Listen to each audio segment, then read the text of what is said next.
Hello, everyone, and welcome to another episode of the Richard Lewis Show. I am Richard Lewis in the window that says Richard Lewis, and joining me is one of the all-time greats from Counter-Strike, all versions. It is, of course, TaZ. He shouldn't need any introduction if you watch my content. Now, currently, the coach of G2, which is big news, life-changing news for you. So, how are you? How are you finding being a coach? Hey, first of all, hello everybody, and it's been a ride, you know. It feels like if there is an ocean, like in the middle of it, and I'm like checking if I can swim, right, all the time, and either I can or the sharks will get me, but it's exciting. I love the challenge, and I feel like my whole life I thrived when there was like a big challenge, something that like uh, wakes me up at the night or makes me sweat before the games, that I need to know this stuff. I need to be ready. And when you feel that you are not ready, even when you spend hours and hours to prepare, that then it's good. It's good. Well, look, the interesting part is, I think a lot of people didn't really know what you were gonna do. You'd been with Honoris and you played a huge role in that. And then obviously, as we were talking about before we went live, you kind of felt that your future was gonna be streaming. You were gonna become, you've got a winning personality, you've always been good on camera, and you were just gonna sort of see what happens from there. And then you get approached by G2. So I'm super curious. Like, I mean, it sounds like you weren't expecting to have any coaching offers, let alone at one of the top CS teams in the world. I mean, definitely that was the case, but I also did some stuff that probably were good for me because I like at the beginning of the streaming I decided to stream in English. Like I was thinking if maybe I should stream for in Polish for my Polish community, but then I was thinking, okay, but maybe it's good to stream in English because potentially I can be approached by some organization, and it would be good to actually work on my English and not forget how to speak. So there was probably something tingling in my back in the head, to work on it. But definitely, I didn't expect getting any offers without me writing directly on like Twitter or my social media that I am looking for opportunity to be a coach, because I never did it. I was thinking about it, basically 2 weeks, 1 month before I got contacted by G2. I was actually I had ready, a tweet that I look for the opportunity to coach, and I never sent it. I was at some point my stream started to get more views, and I was thinking about doing a lot of stuff like rebranding and doing more like in a different way, getting some. mm, Stuff from other like big streamers, big personalities to kind of make something better in streaming. But then I got the message, like a single message, like stopped everything in tracks, and here I am, happy, excited, and yeah. So were you invited to like an interview, or had they already kind of made up your mind? Do you know if you were on a shortlist with some other names? Uh, I I think that there were some other names as well, but I got the interview. I don't know what's the procedure normally, like how it works, but I had the interview, and also I spoke with some of the players, so I guess I was like getting checked. Yeah, oh, for sure. Well, look, I think starting your coaching career, like, a lot of people might want to be with like smaller teams and like because there's so much pressure. And G2, we'll get into this later, no doubt, but G2 is an org where the expectations are unbelievably high. Like they should be winning tournaments, and when they don't, even if they get to a final, it feels really bad. The expectation is that G2 win, and they've got Nico Munissi Hunter, one of the best cores in the world, and then you've got to come in and be the coach for that. And so I know I can imagine some trepidation, being a little bit nervous about taking on such a big job for your first time. Did you have any thoughts like that? I mean, I was super nervous when I first joined the guys, like at the boot camp. Uh, Even before I was a coach, like because I wanted to see how everything works, like how they work with Jan before he leaves. And I was nervous back then because I was like, okay, I am here to observe, but I am not used to just observe. I'm used to give some input, talk. I try to listen. I'm a lot better at it Yeah. than I was younger. But I'm a talker. I like to talk. I like to discuss if I see something. So it was really uh, different for me. Probably very good experience to learn. But sitting there listening to like recaps and seeing with my own eyes what I think wasn't that good, or maybe what we could fix before the event, I had to mm, be careful because at the start I went in, I was like, hey, I think that this and this is correct, but I think that you are wrong at this point. I'm like going in, I'm like, yeah. Next morning I wake up and like, yeah, isn't us maybe slow down a little bit, observe. Yeah, Yeah. it's not the way. That's not the way. So I want to kind of ask about how because in the nicest way. I've known you a long, long time. I've always thought like TaZ is one person who would never have a problem in terms of, just being honest about who he is. And he's a big personality. He's going to say what he wants. He never, never shrinks away from giving his opinion. And obviously in G2, we know there are other players with big personalities. I mean, immediately we think about Nico, but I would even say as well, HooXi is an IGL. He's somebody who's come out and he's took a lot of criticism and he's been in the media and on the broadcast and he just says, you don't know what you're talking about. I'm HooXi. I'm the leader of G2. I know best.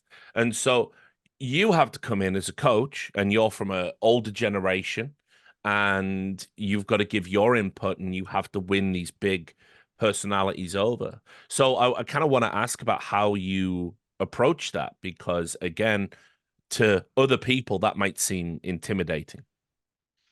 Oh, it's a hard question, a good one, but where to start?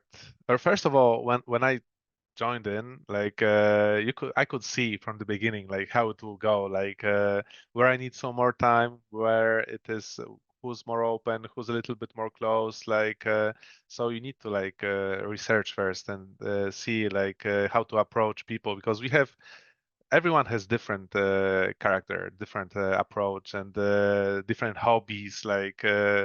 But even his life is it's a different path to come here and play. So first, it's for me, it was like I need to get to know these guys. I don't want to mm, talk too much and just destroy something or not even give a chance to myself. But one thing that is really great about this team is actually what I expected is that there is a really good atmosphere. Maybe in game, you have a lot of personalities and you need to learn how to tackle it and you need to learn to who gives space, who takes the space in game. But outside of the server, it's these guys are really it feels like they are really together, and I think that is a huge strength of any team that wants to aspire and win. So I knew that there was be maybe Nico will be I heard stories. I didn't talk with Nico. I didn't talk with Rasmus on personal level. There was one time I sent a message to Rasmus because I was watching G2, and I was like, bro, when he's alive, when this dude wants to win, they win. For me, it was simple as that. Like when he's like desperate to win, they are playing so much better. But it felt like he's the only guy who's like putting like everything like he that like you can see from outside that he's like really into it, right? Because some players cannot really scream and focus.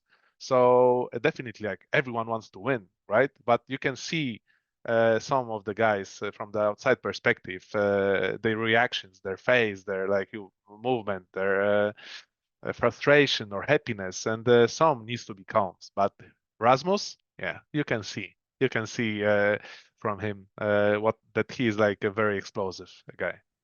Let's talk about HooXi, because obviously, listen, you know me, I'm like you, like I don't give a fuck. I'm gonna say what I got to say, and if people don't like it, that's fine. Opinions are great. Everyone's got one. It's wonderful. That's what makes sports such a great thing to talk about. But you know, I've been very critical of HooXi, not just on a play level, right, which is fine. I mean, IGLs. They can probably slack a bit on the stats, particularly when you have a team like G2 and you've got like a wonder kid like Munacy and you've got Nico and you've got Hunter. You probably don't need to worry too much about fragging out as an IGL. But I haven't overall been impressed with, T sides from G2. They haven't looked like as innovative as some of the other teams that are out there right now, in my opinion. And obviously, I don't know what I'm talking about. I'll be the first to admit that compared to you. So I wanted to get your opinion about HooXi's philosophy and how it aligns with yours, and whether you think criticism of HooXi as an IGL has been really overblown. What do you see that I don't see?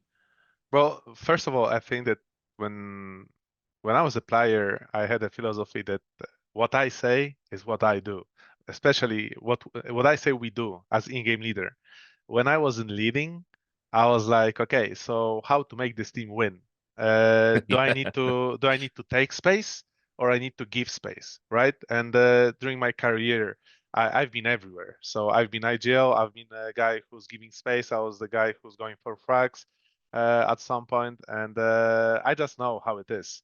I know the pressure, I know what you need to do, and it kind of feels that when you look at teams, you need to understand what the team needs, what the players needs, what players you have, not even from skill level, like how they shoot, but also like movement wise, communication wise. Then you move to like personality, like what personality they have, what fits them the best, like how much you can take from them, how much you need to give them for them to perform. So there's so much stuff, and this is only a tip of the iceberg. There's so much stuff you need to look to understand how to build a team and why the team is playing the certain way, that it's really hard to understand it outside of the when we watch the games from outside perspective.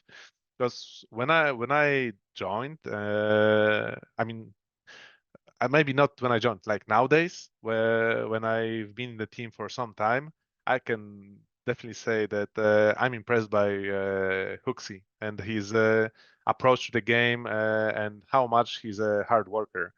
I think that definitely, no, I'm a coach of G2, so I will probably be biased here, but he's underappreciated. Like, I think that the way he approached the game is something that I need to also I had to learn. I'm still learning, some of the stuff, and uh, everyone leads differently. But I think that for this team, it's correct. Like that, it's good. But it's sometimes it's not only about the IGL for Yeah. things to work, right?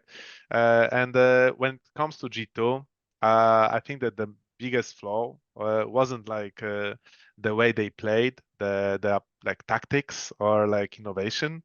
It was just the way they lose. So there was like plenty of situations that they had a huge advantage, or they were like in good situations, but they were able to like throw it away.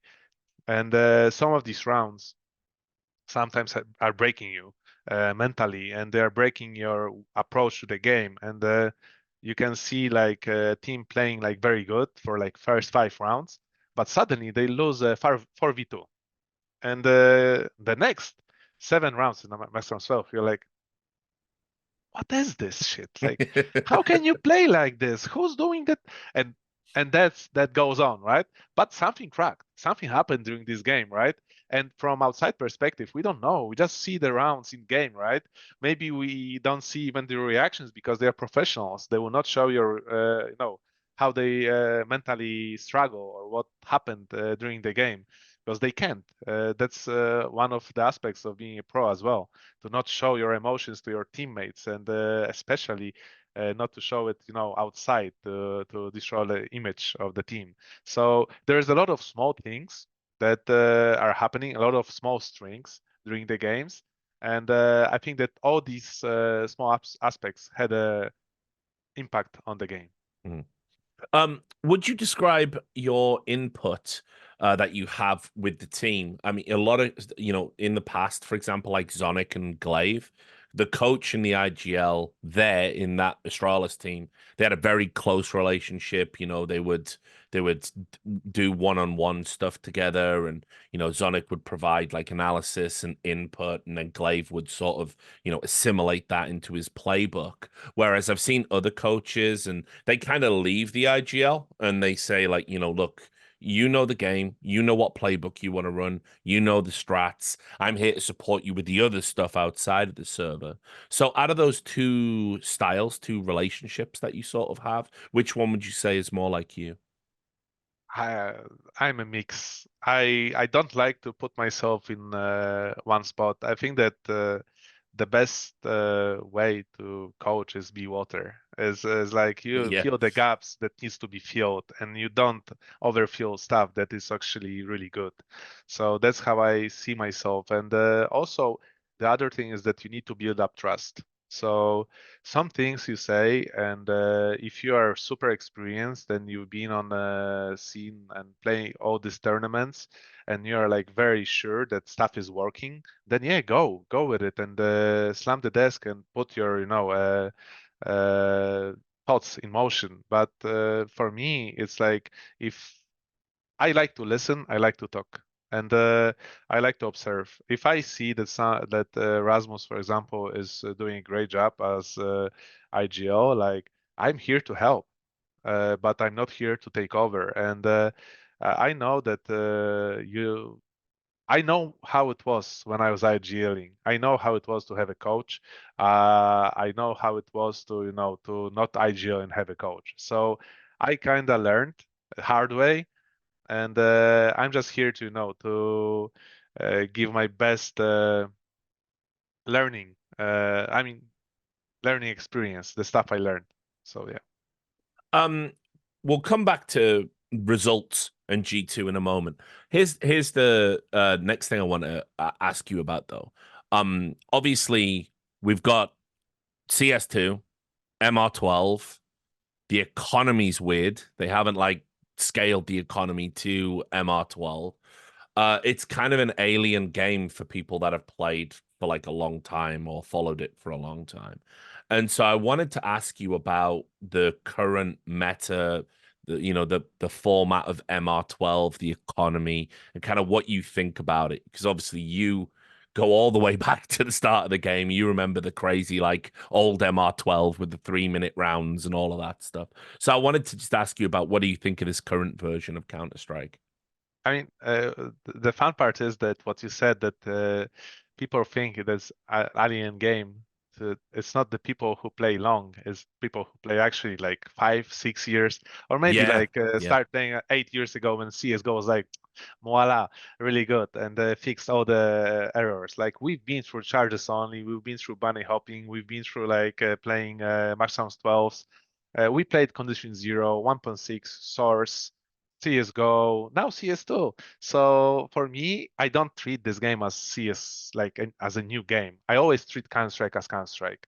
Like, since 1.6 to CS:GO change, I was like, okay, like, let's be honest, like, there will be changes, but the thing which is driving this game and this community so far is that it's 5v5, a tactical shooter. You need certain skills to perform, right? You need communication, you need to have a good team play. So I don't look at it as a some different game. It's just, okay, so we are dealt now. Our cards are Maximum 12, different economy, and a new game. So we need to deal with this. And I'm not here to like say, oh, this is hard. Oh, I cannot do it. Like this is stupid.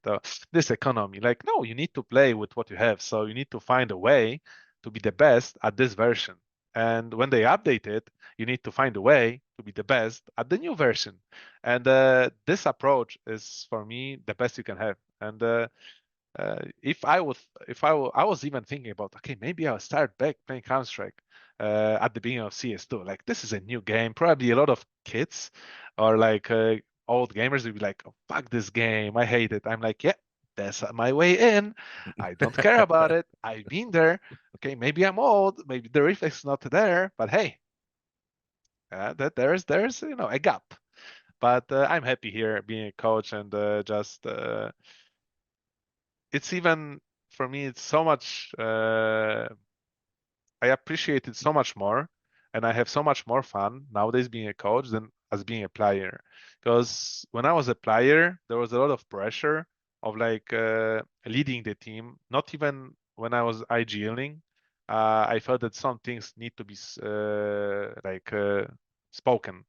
And I feel like now when I'm a coach, there's when I talk, nobody is looking at my stats. Nobody is looking at like if I'm good in game or I remember my nades. It's more about they understand that I'm here to help, and I understand I'm here to help. So it's a totally different way of receiving my message, but my message didn't change that much from the times when we were winning. So I'm just excited to have this chance to work with these crazy guys, like crazy talented guys, and I'm just every day I'm just happy to go to work. Of course, the downside of being a coach is you're sort of like another life for one of the players, like particularly the IGL. Like how it always seems to work is if a team underperforms, and I've talked to coaches that are like, I am telling these guys to do this, and then they just don't do it in the games, and then they get fired because they have to go to give the IGL a bit more time or whatever it is. That I guess is the problem because at least when you're a player, you do what you do on the server. You're in total control. When you're a coach, particularly with the Valve rules, and you just have to sit there and watch, and you have this limited input. I mean, I can imagine for someone like you who's very hands-on, it might be a little bit frustrating because you sort of have to take your hands off the wheel, right? Uh, I don't know. I just adapt. Yeah. For me, it's also like what's your approach as a coach? What's your strong points as a coach? Are you great in game? Are you great tactician? You need to manage people. How do you prepare your team? What kind of players you have? Like there are so many questions to answer before this, right? So for me, if I am dealt the card that I need to, send behind, okay, so what can I do to prepare the team before the games? What can I do to be satisfied with what I did? And I don't think about stuff I cannot really control, right? If I see, for example, there are many situations that we talk about the game, what to do in certain situations, and then I'm like watching, for example, Ilya is like, you know what? I really want to go ramp this round. I'm like sitting there inside of me, like exploding on, that yes, let's go. I'm so happy that, the guys are remembering, and there's always different guy, right? Or like Rasmus like, oh, I remember Vicky said to do this. I'm like, okay, yeah, let's go. So for me, at the beginning, I did some mistakes because I wanted to be hands-on.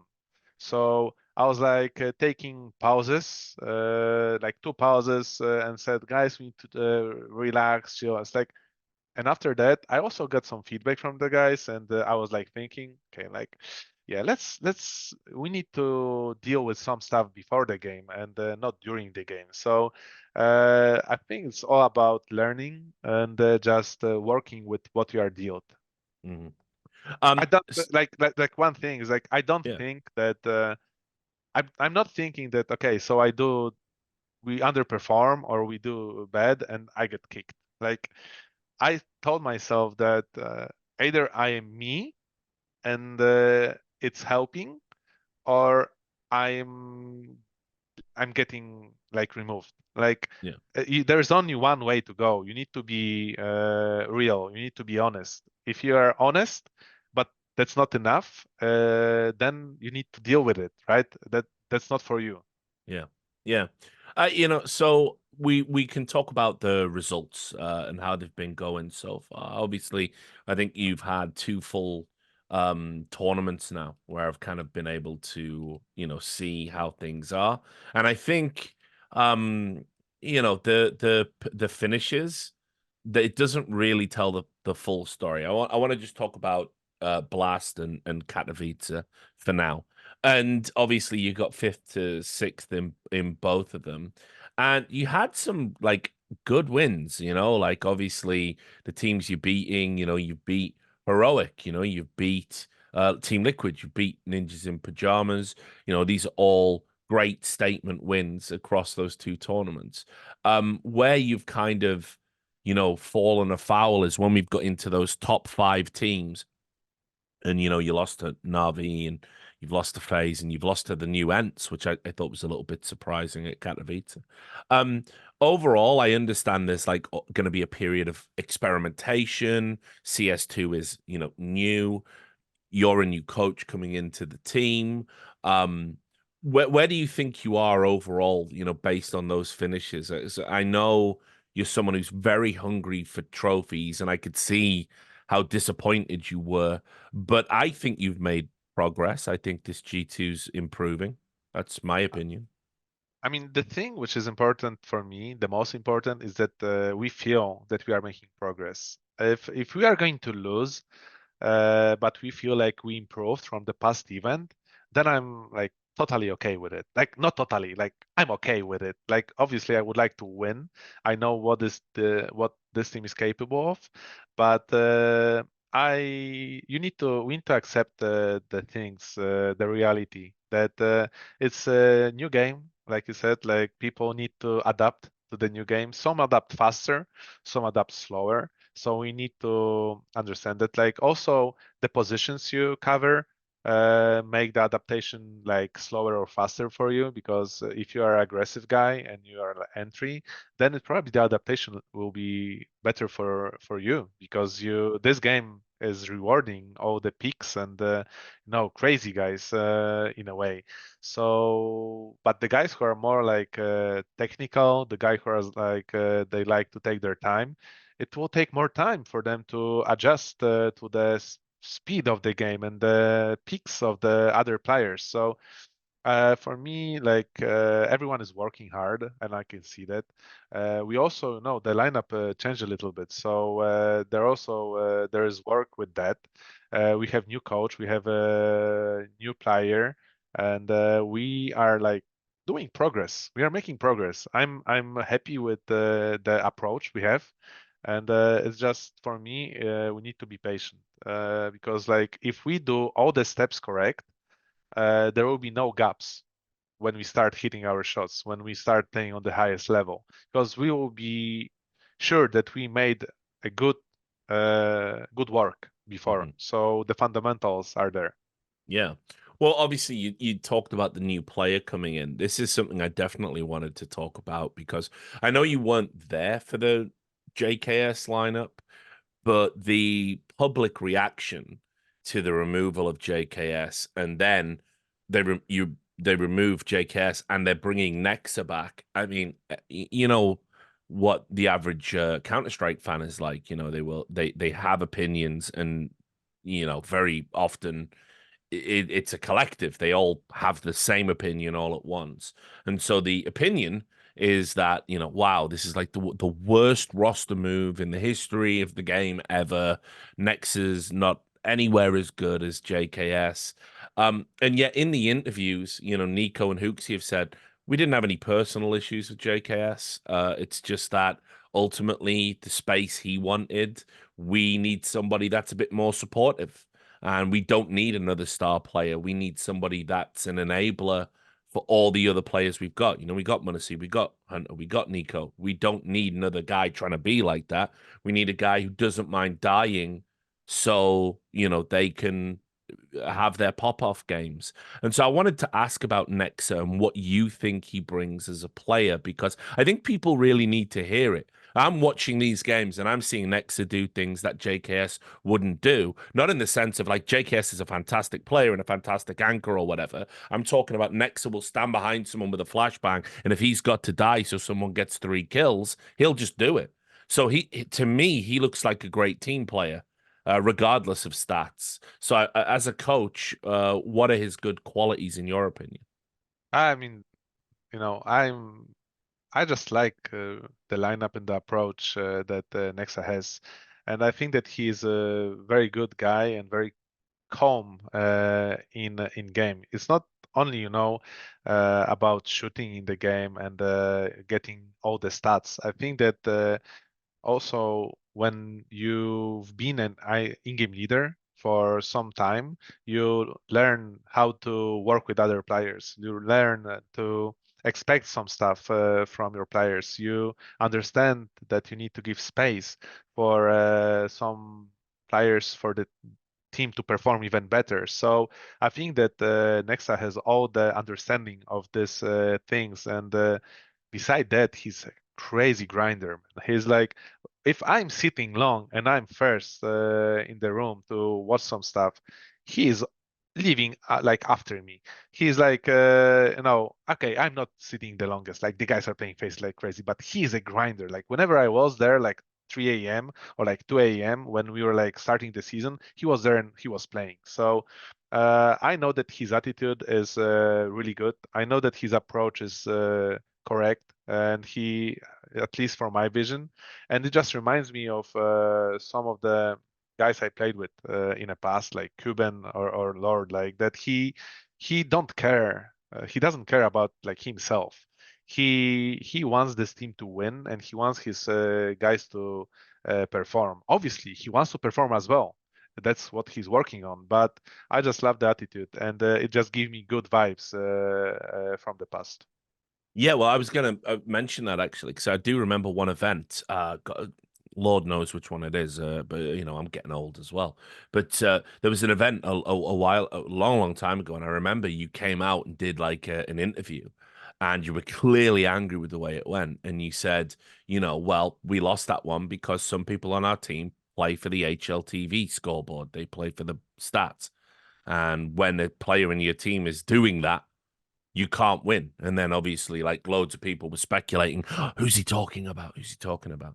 And so obviously, I think for a team to be successful, you need one totally selfless guy, like just no ego, doesn't care about the numbers, just gonna do whatever he has to do.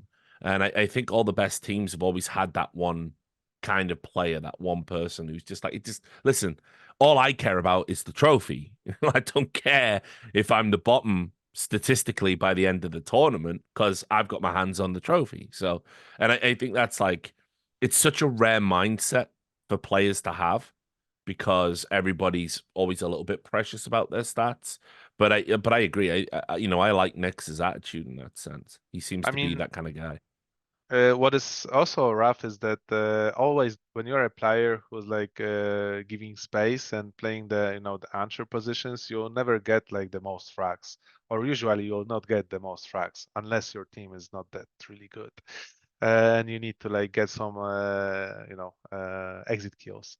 But overall, it just feels that these guys are always underappreciated. Like if you think about Zipnix, if you think about even at some point Boomich or Perfecto, or you can like these guys. Like for Navi had like two guys like that. Like it kind of felt like so that Boomich was there like doing. He could push Inferno Banana like 12 rounds or like 15 rounds in a row. He had like 115, but they were winning because he was getting so much information, so much space, and the team was playing around it that it was impressive to watch. And I just feel that nowadays it is kind of dangerous to be this kind of a player because if, for example, coach will not vouch for you, if your guys from the team will not vouch for you, you will have hard time finding a team after like getting removed, because like, okay, you are getting removed, your stats are like red, like, okay, like who wants this guy? Like nobody wants. Like I even see on Twitter, like when players are like searching for a team, sometimes they post their HOTV profile. I'm like, yeah, cool. Actually, I wish I wasn't red. Maybe maybe there was a chance, but yeah, it's like I think that these players are like rare, and having a guy with a good attitude as well, and getting along with the teammates is super important. Mm. So we can talk about the other thing, which is I'm super excited. Like, listen, I'm jaded. I'm kind of, 20 years in esports. It's like, I'm kind of over it now. But Old. yeah, and old, and you just want to, I'm sick of seeing the same stupid things happening over and over again. But I did get excited again over the fact that I'm getting to see, you and Neo and Cuban, players I used to watch and players I used to love watching, and even got to, commentate and host tournaments when you were playing. I'm watching you all become coaches at the same time, and and it's great. Like Cuban, obviously, over at Ents, and Neo over at FaZe. You're all at like top teams, and I wanted to ask, just, I mean, first of all, like, have you guys talked like about coach's life together? Have you hit each other up and got in touch to kind of like congratulate each other on this like new phase of your life, or is it just all business at the moment? We had a brief talk when we were in Abu Dhabi. When we made the picture, we were like sitting and talking a little bit. But I was a freshman, not even a coach back then. I was on couch watching, so it was different. But yeah, when we go to events, I sometimes talk a little bit with Neo at the gym. But I think it's more about business now. And what I like about it is that it is kind of like the beginning of CS vibes when I was like playing against Neo, and there was like always this rivalry in Poland, at least at the beginning of CS.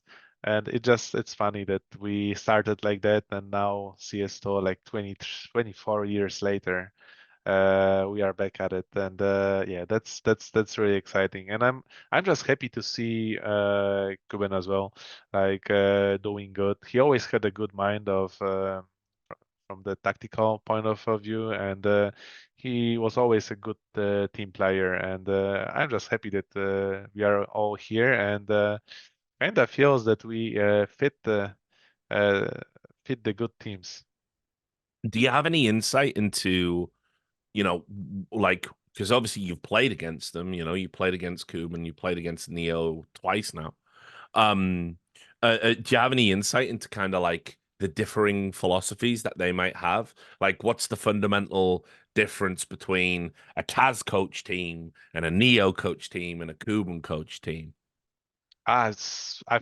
It's hard to say. Like Yeah, I definitely thought it might be. Don't yeah, worry. it's like we didn't play enough against each other, so there is not a big grip on what the philosophy of each of them is.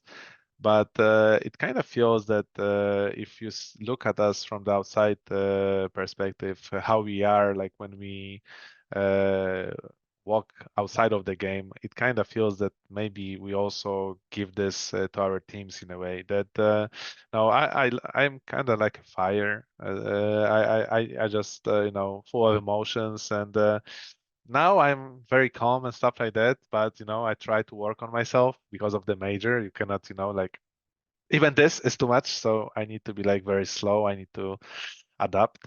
So I'm learning, but I feel like personality wise, that's kind of what we are giving to the teams. And there's also the tactical aspect. Some of us we approach the game in different way. Every single one of us was approaching the game in different way. Kuben has his way of thinking. I had my way of thinking. Neo has, his way of thinking. It's I don't know how much it changed because we played like I think it's 8 years since we were in VP. It was even more. It is even more since we played in one team.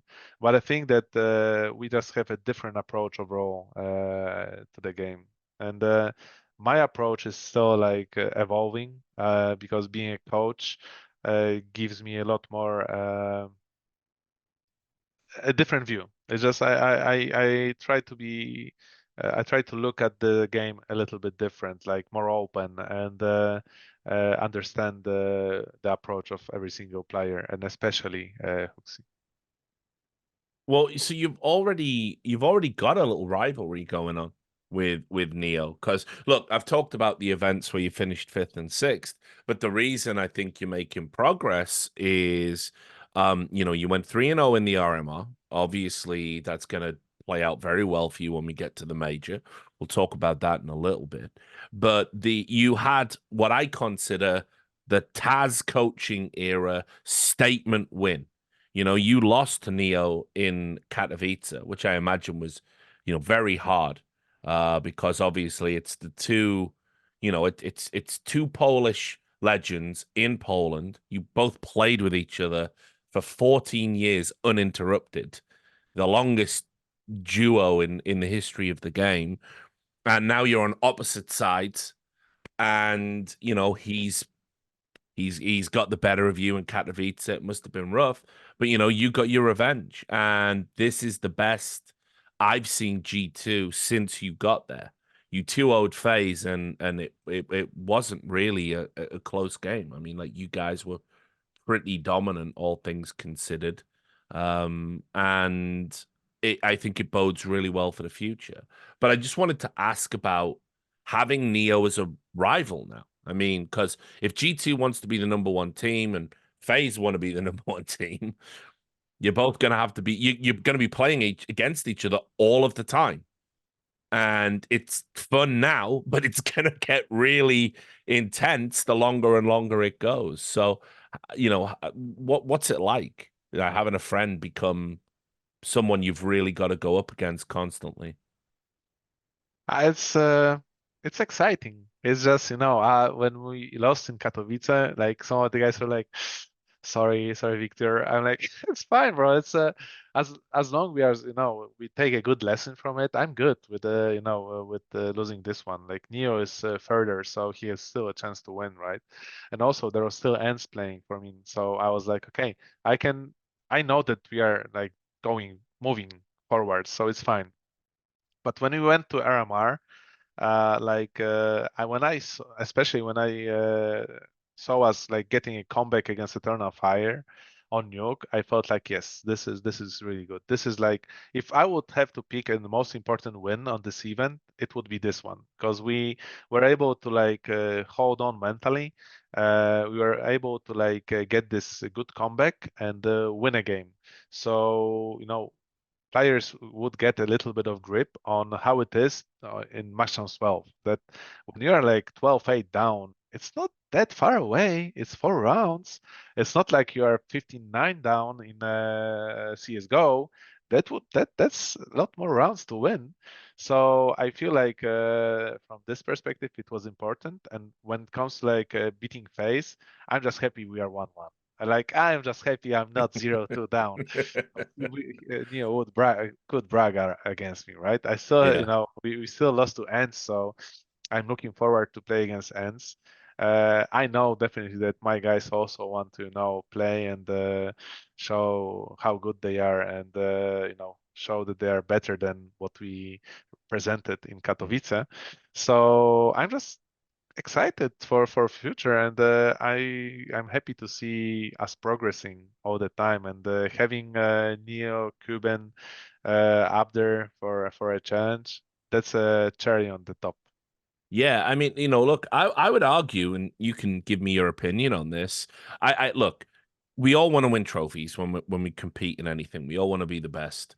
But the way the Counter-Strike landscape is right now with getting to the major and the major and the sticker money and all of that stuff. I know you're obviously not thinking about that, but the RMR results I think are like super more important. I think going 3-0 at the RMR is probably more important than getting to the Katowice final.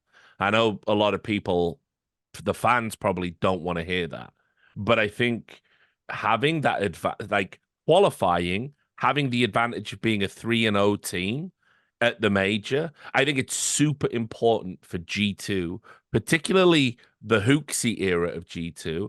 They need a deep run at the major. And I think you're one of the teams that could win it. But before we even get to that, I think you guys really need to do well at a major because it's the one area HooXi's kind of not done well in. And I think the team needs it. I know Nico, Jesus, he's got to get one. And that's the first major of CS2, so there's still plenty of time. And he like Nicola doesn't seem like he's taking things lightly. He's grinding us as fuck. Like he's really trying hard, to get back, not even get back to the level he was. He wants to, break this, and I know that when you have this new guys on the block like Donk, and a simple statement that he would be a better rifler than Nico if he would Yeah. focus on that, bro. That's for me. This is super. This is like something sweet on my heart because I know that when this guy hears it, he is like getting on. He's getting more and more fired to practice. And I'm there to when we go to major. I think that we just need to understand what we are there for.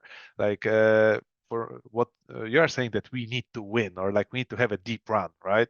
For me, we need to make progress. If RMR was good, if we felt good RMR wise, then we need to play. I want us to play a little bit better at major.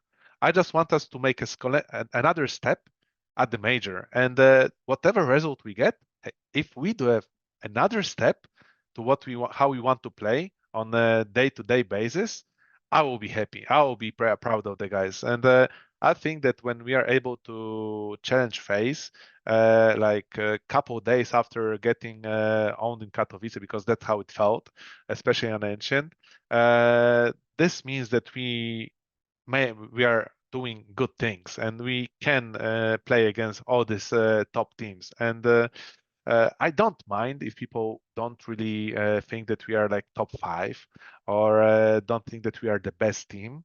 I love it, man. Let them, like Nico sucks. Yeah, I love it, man. Yeah, so whatever. Yeah, bro, whatever you think. Like it's only a Monesi team. Yeah, cool, man. But Ilya, no pressure.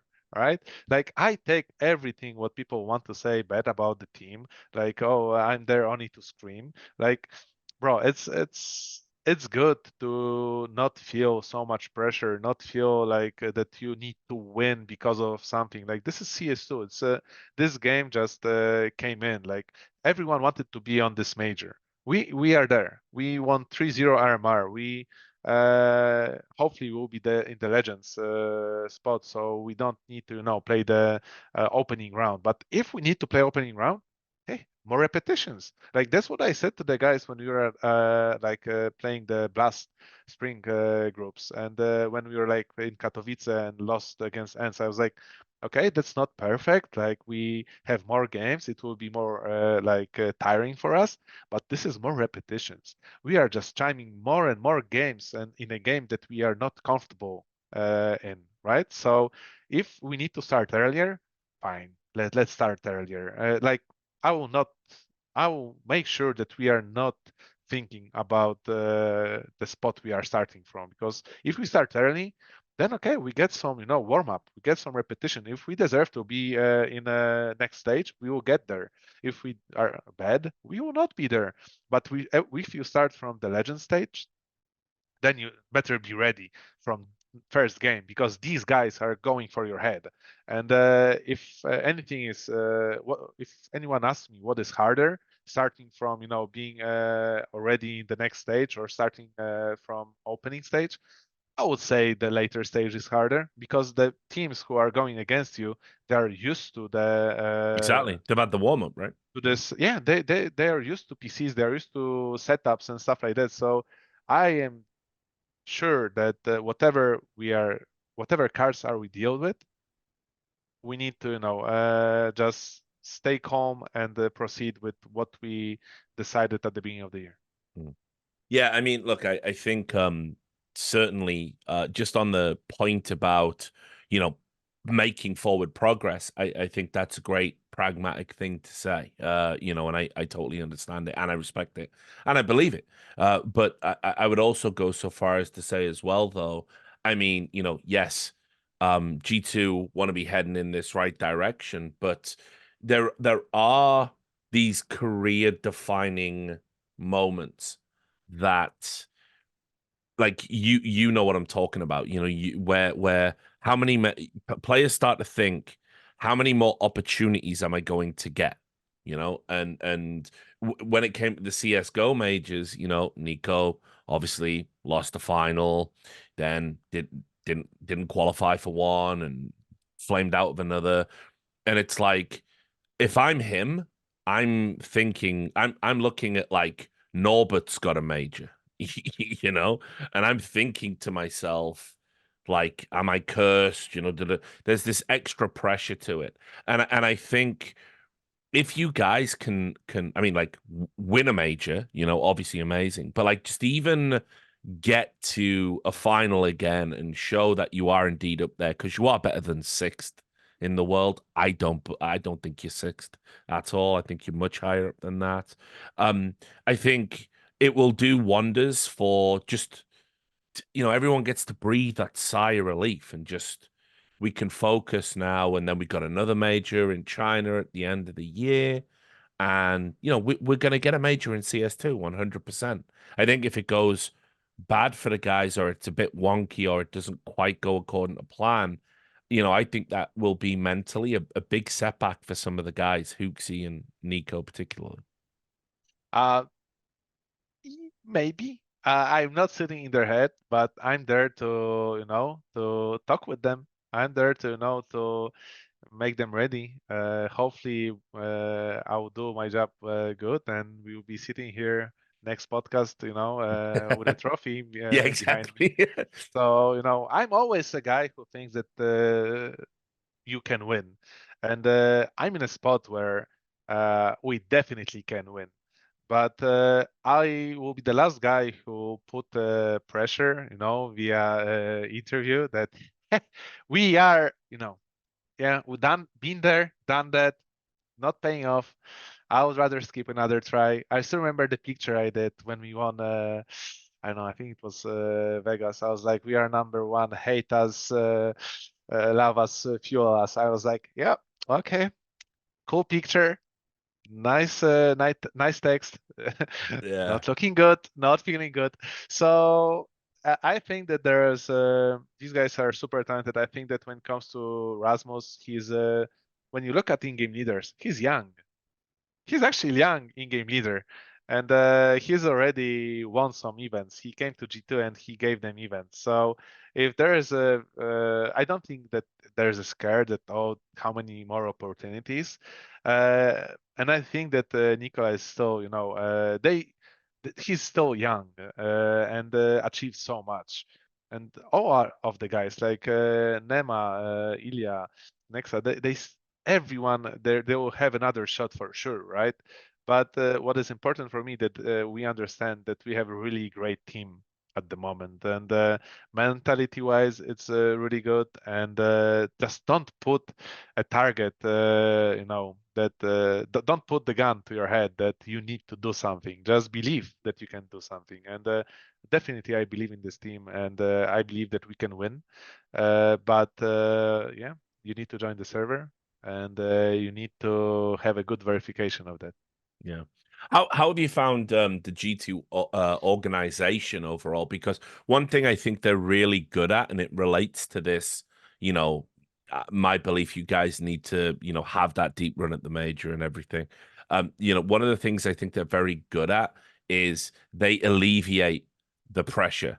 They make funny content when they lose. They make funny tweets. They get the players to come in and film things, and I think that really helps because I think the worst thing when you lose or when something goes bad, and I've had this. I've been there when I've been behind teams. The silence. Nobody wants to talk. Nobody wants to say anything. It's like you all know we're gonna get back home, and the first conversation we have on like Ventrilo or TeamSpeak or Discord or whatever the fuck it is now, we're gonna the team's gonna disband or we're gonna cut somebody. And I think G2 are really good at like, look, we're a team, win some, lose some, done a lot more losing sometimes in our history, but we're always gonna like go out and face the public, and we're always gonna make fun of it, and I think that's very admirable, especially when you consider what happened with Astralis recently, and they sent a kid out to do a losers interview. So I wanted your thoughts on that because I think G2 is a great place to be because they are very helpful at stopping the spotlight, you know, blinding you a little bit. Well, I mean, definitely, I never was in an organization like that. Like when it comes to like help, the team gets, help I get, like the treatment I get from all the staff we have is it's like next level. I never felt more comfortable in my role than in G2. It's not only the players who are like really good to talk with, but definitely it's also about the staff. And I'm just grateful to be in this position. And when it comes to like doing the videos and doing stuff, after we lose or win, I think this is something that if you would go back in time and you would make like VP do Mm. this, like oh, this would be very bad. This would be a Yeah, shit oh, show, man. yeah, it would have been a I fucking can't nightmare for you imagine. guys, dude. Yeah. I remembered some of the loser interviews. It wasn't nice. And then imagine that you need to record stuff after you lost and feel good about it. So I have high respect not only to G2 when it comes to doing this videos, but also to the guys. Like they're real soldiers going there and doing this stuff, like it's hard, and I know it's hard, and you need to talk. You need to be, a teammate. You cannot like lose on your own. If you are losing on your own, then you are just getting deeper and deeper in your head, and it's not even about if you're getting cut or you go back and you talk with your teammates. You will have trouble at some point with your, mental state, and I think it's super important that if we win, we win as a team. If we lose as a team, and that's something that we shouldn't only think in CS on or G2. It's something that we need to really approach in all other games like League of Legends, Valorant, like all over the titles. Like imagine StarCraft guys, like they lose and they're on their own. They come back home. They're like, what's next, man? What? Like nobody's talking with me. Ladder. Are they is the organization going to cut me or not? Like Mm. in here, at least build a safe net for the players. If someone fucks up, if someone plays bad, yeah, definitely you just tell him that he fucked up. But then you are there for him to support him and be sure that next time he will not fuck up.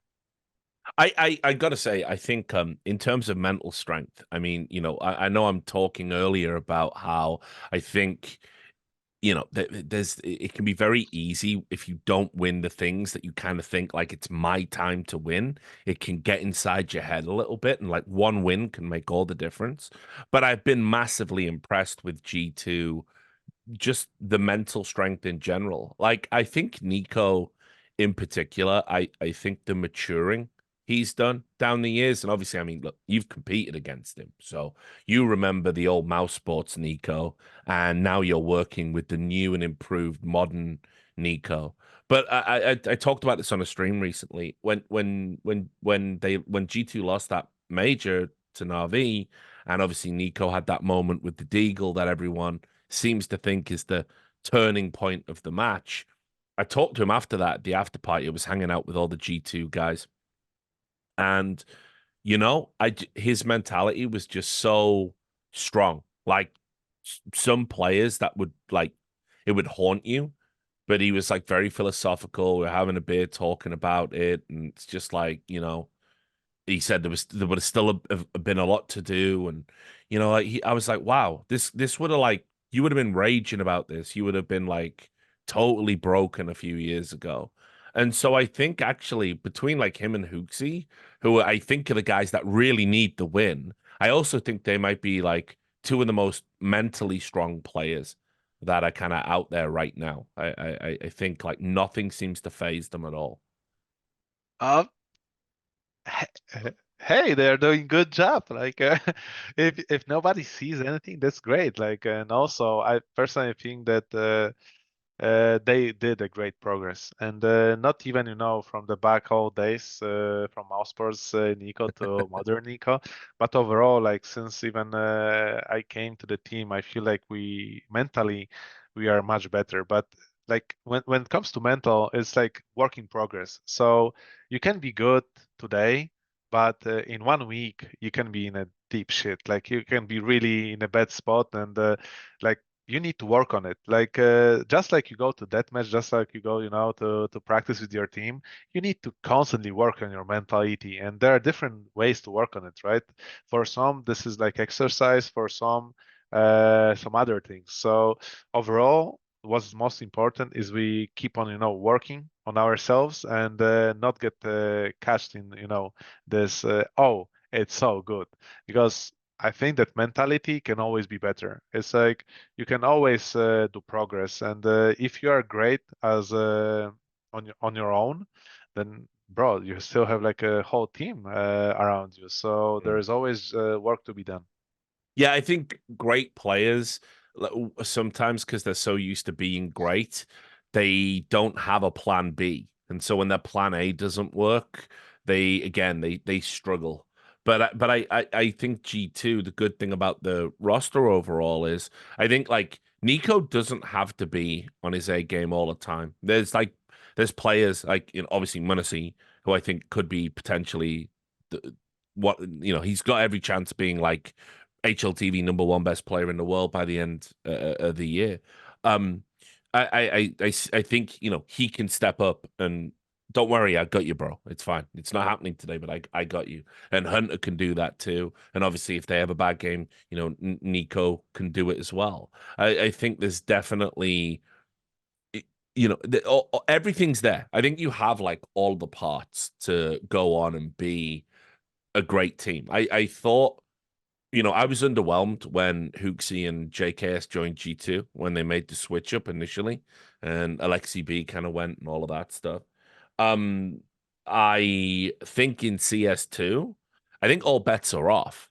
At the start of a new game, you never know who's going to be NIP 87 and 0. I mean, if back then it was meant to be very games. It was meant to be the Source players because the game was like Source, and it didn't happen like that. And so, I mean, there's every chance here that from the major onwards, I think with the players you have, like G2, I think you win trophies this year. I really do. And I'm pretty sure you won't say it, but I think secretly you think it too. I I have full trust in the guys. From my perspective, is like I constantly think about what I need to do better to give our team more. It's like I feel like I'm here 2 months, but it's you need to be constantly better, and you need to know more. You need to give more, and it's hard, but it's also something I think that is important because if I will work hard, if I will show some stuff, then we are keep on, the wheels are going, the tank will start rolling. And I believe in this team like with my whole heart. I think that I'm a guy who mostly mm, likes to understand how it works behind the scene. And I can feel behind the scene if the team has a potential or not. Even when I watch the teams, how they play, I kind of can say that, okay, this team is having trouble. there are some issues, and they will not perform on the same level. And it kind of is easy to notice who needs, a leader in a team, who needs a certain player or more space for other players. And I feel that G2 did a great job at making this team in a spot where if they come together, they can win really good things. They can do good things. They can even think about, grand slams and stuff like that. But it's all about proving this on the server and also having this attitude that you are not here to not lose. You are here to win. You are here to dominate. And having this kind of approach is the only correct one for the team that we have assembled. And if we fail, at least we need to say and sit together and be able to say, we did our best, we believed, we went for a win. And if you are not able to deliver, then it wasn't meant to, right? But I, with all my heart, believe in this team. Yeah, I think you definitely should. I think as first coaching jobs go, this is like, it's a lot of pressure. But Yeah, you couldn't have asked for better players. We'll move away from G2 now, right? I want to ask you some general questions. Because I consider you like a smart guy and a big thinker about the game. Um, Obviously, a lot of people, pros, there's been a lot of criticism aimed at kind of where the game is at right now, and I've been on the more understanding and patient side of things because, first of all, and you can attest to this better than I can. Um, every version of CS, like updates were painfully slow at the start. The games would be weird and funky and would have like broken guns and all sorts of stuff. And it just would always take time to sculpt it. And CSGO, it took many years really to get to the game that we all came to love. And so I've been super patient, but the target I've set myself before I review the game and critique the game is the major, because I think it would be really sad if we had a major competition on a subpar version of Counter-Strike. I think the players work so hard that the game should be as optimal as it's possible to be in any given moment of time out of respect to their efforts. So I wanted to ask you about, I know you've been grinding the game yourself at the moment because, we're all trying to learn this like new version. And so what do you think about overall where the game is at? I think that the game is in a great spot. Like Yeah, compared to the spot we were in CS:GO, I and know, you right? always need to compare. You cannot say that, oh, but they had 10 years. Bro, during these 10 years they were working on CS:GO. You didn't get the ready project. You at the end of CS:GO, you actually had a good game, right? So it took them some time to actually polish CS:GO. And now CS2, yeah, of course, like we have this problem with cheaters. We have this problem with the ranking system. We had this problem with running and rubbing each other during the game and slowing us down, or like the Michael Jackson peaks and stuff like that. But like Yeah. they are trying to fix it. And like last update, they like before the major, like before the RMR, they're like putting out updates. Like we were sitting, like the guys were sitting there like 3 a.m. or 4 a.m. and they're like, yeah, yeah, let's write to them, and so they fix certain stuff. And like my guys were writing like to Valve and saying, oh, there's a bug. This is a bug. We cannot play like this, right? But we are What? all about playing in the new version. Like Munacy knows all it the bugs, it was doesn't he? actually before Katowice. It was before Yeah, the quarterfinal. right. Like we were like we just qualified to quarterfinal, and there's a question. Okay, should we change to the new version or play on the past version? I'm like, I feel like we got in a good spot on the old version, right? That this is good. But now they changed the pickers advantage, stuff like that, and it's like we are changing it, to new version and new risk that we will suck in quarterfinal, or we only focus on Katowice and don't change, because changing to Katowice was detrimental to practice before RMR. And I feel like we did a good, we choose wisely going with the new version, because it's like you had to get more time. And it felt when we played that, yeah, it kind of cost us a little bit of, no, of our game, because like some players adapt faster, some slower, and Rolf is crazy, like he welcomes us with a Zeus in first round of CT. I'm like, God damn, man, why? So that was kind of funny, but overall, I'm a believer in Valve, and I from the day one they released CS2, I stated it that I remember that they were working with a really small number of people behind the game. They had to grind with everything from the start, and I don't know how many people are working now for CS2, but I don't think that there is so much more. Like there's VR, there's stuff that Valve wants to, develop. So I think that CS2 is like, yeah, it's cool to have a bag from it, but I think that there are some guys who are really huge, like how to say, they love Counter-Strike and they Oh want yeah. this game. They want this game to still be with us and give us a lot of esports emotions. So I just respect them tremendously. They changed so many lives. They gave so many of us happiness and the sadness of watching the games and watching our teams perform or not. So I believe that we are in a good spot. I think that we are only get in a better spot. I know that I'm certain that they understand that CS:GO took too long to get into good state, and they will get better with CS2.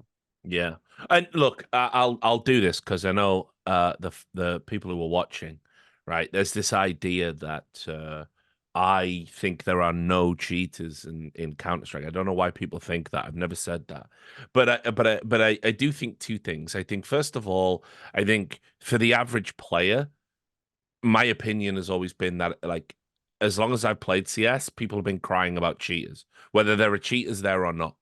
As soon as someone pre-fires you, he's cheating. So jumping headshot, he's cheating. Whatever it is. And so I think for the average player, you're not really going to encounter, as many cheaters as you think. And the other thing I believe is I don't really think cheating affects the pro scene in the sense that I think your exposure to cheating will be minimal. I know that's changing now because people are playing Premier because they want to get their name on the rank. And once you get to like 25K, there's a cheater every other game.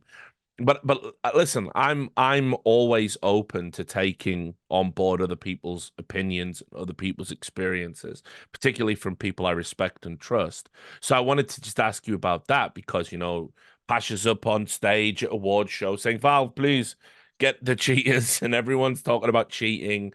And is it as bad? I mean, is it crazy? Is it the craziest it's ever been in any version of CS? I think that it maybe is Yeah. really bad when it comes to cheating, and I mean, I think that also it can be the reason behind it can be that they are really trying to make this game competitive.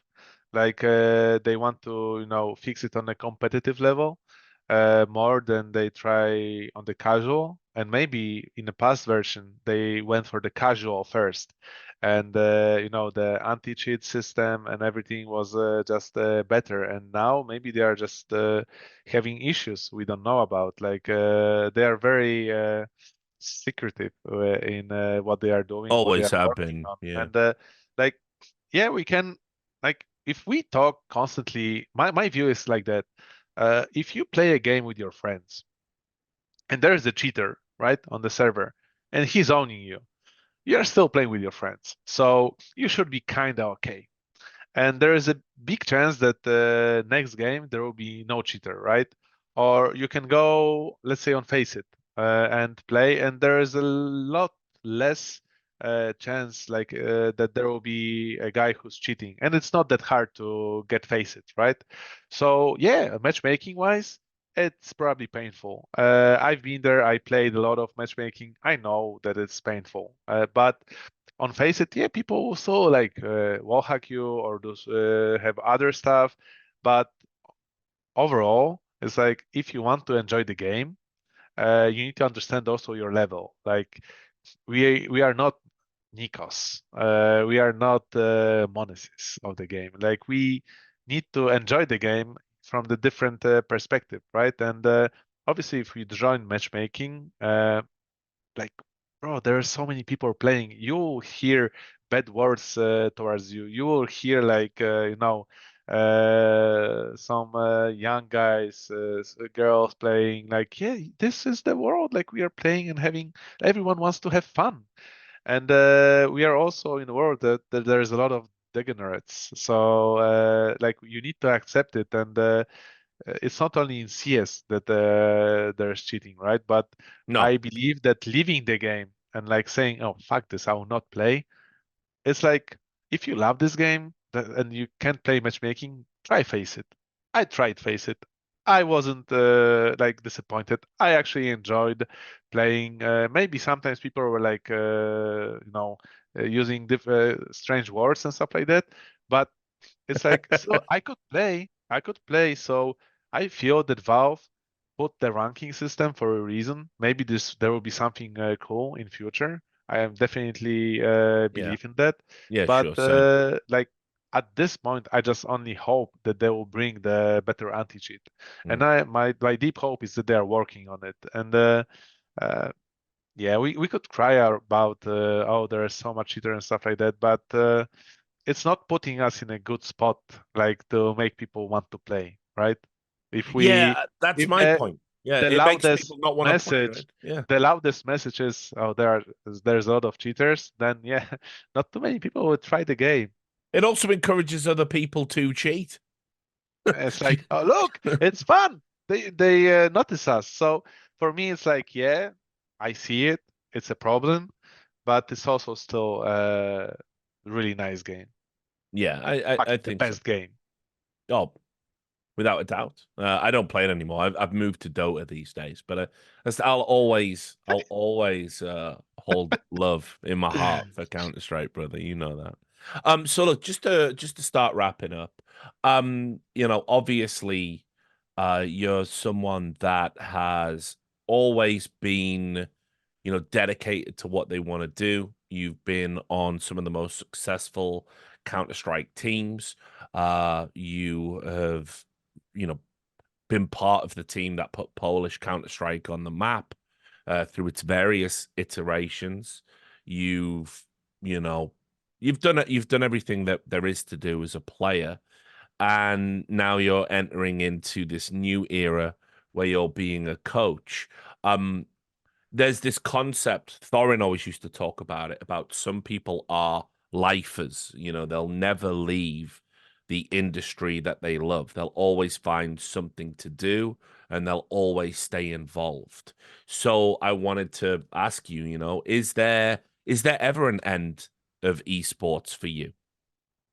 Mm, I thought that when I started streaming that it is kind of like the end of esports for me, that I want to check the other space and how I would, find myself in.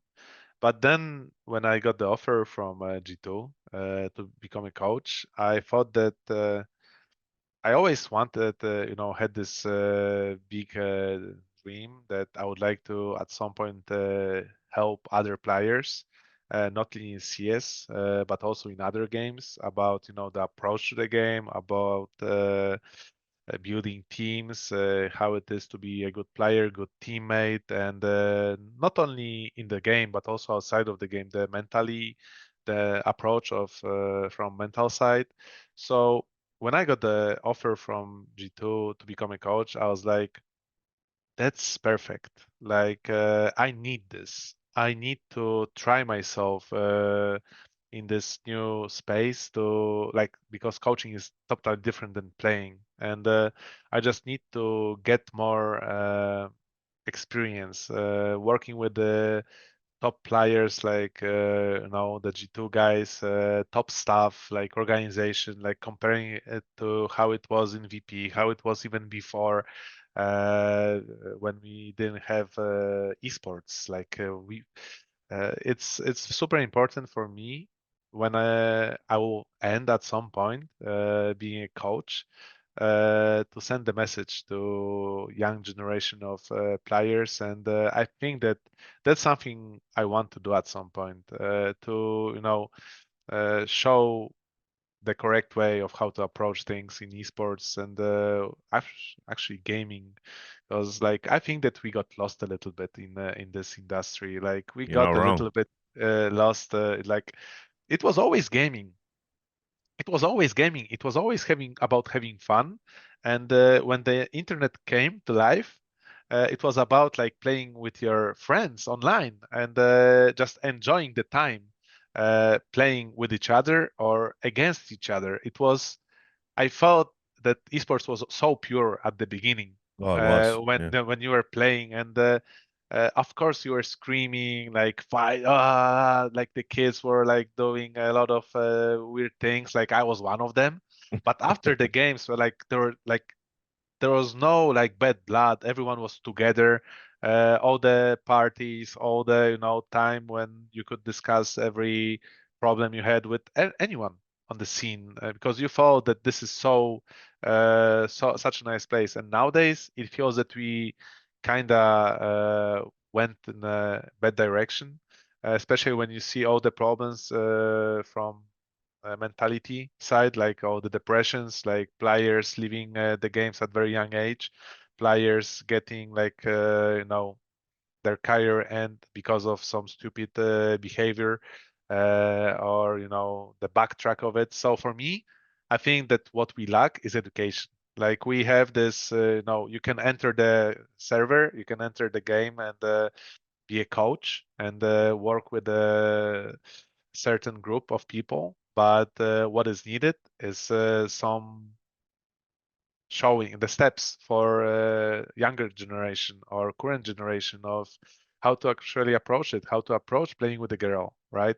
How to approach CS when you're a girl, how to approach when you're a young guy and or old dog. Like, what are your chances? What are you aiming for? So yeah, these all questions are in my head, and I feel like the longer I will be coach, the more answers I will get.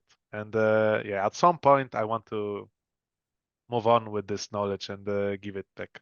Well, maybe you'll get to write a book one day. If Zeus can write a book, you should, you can write a book. So maybe Yeah, that's what it is. You write like a esports competitor Bible. yeah, maybe. Who knows, man? Who knows? I still, talking about Zeus is like I think Yeah. that he was a leader of this Navi team. Sure, yeah. Like whatever people will say, whatever he was showing to outside world, he had to have some really strong values to get this team to spots he was in. Oh yeah, listen, I'll always poke fun at him, but he I know, was I he know, I know. he was a drill sergeant. I'll give him that. I'll give him that. He was quite scary sometimes, actually. Yeah, I didn't want to fuck with him. But look, so we're sort of at the end of it. I'm actually gonna be in Denmark. I'll be out there. I'll get to watch you guys, from the bleachers. Sheesh. So yeah, no pressure. But I will be watching HooXi. I was watching HooXi. Um, Ah. Famous God. so Didn't end up well. Didn't end up no, well. no, no, he did wreck him on that one. Fair enough. But anyway, so I just want to get your sort of final thoughts. Anything that you want to say about what you're gonna other things you might be doing apart from coaching. I know obviously it's a all-encompassing job and that kind of thing. I don't know. Well, if this is like this is their ending words from me, well, the thing is that first of all, the most important thing, I want to thank everyone who is still with me on this journey, and for G2 Army, for Trust, for G2 to giving me this chance, and for this interview, Richard. Been a while since we talked, and I know, man. happy to be back, and happy to see you still rolling, man. Yeah, well, thanks. Nice of you to say so, man. Yeah, I'm like you, brother. I don't know. I'm still evolving, still trying to get better, still trying to find something, you know, that's going to define my existence. I don't know. It's tough, but yeah, it's good. I'm glad. I'm glad all the veterans are there. As I said, I'm legitimately happy that you're having this opportunity and you're going to be doing this. And I'm legitimately happy that I'm going to get to see old faces still in the scene, and contribute something to the game that they've already given so much to. And they're getting an opportunity to continue to do that. So I hope it lasts a long time, brother. And obviously I'll always be in your corner, and I'm wishing you all the success in the world. So, whatever I say about G2 on Twitter or whatever, just know in my heart, I don't really believe it. Right. Okay, thank you. All right. Anyway, there you go, guys. That was the episode of the Richard Lewis Show. Go show TaZ some love on all the social media platforms. And if you're a G2 fan, obviously cheer them on. They're going to be at the major. I'm looking forward to seeing how well they do. And yeah, that's that. So next episode, I don't know when it'll be. I don't know who it's going to be with. You know how that works. But if you like this content, like, comment, subscribe, whatever it is you do on YouTube to bend the algorithm to your whims. And I will see you next time.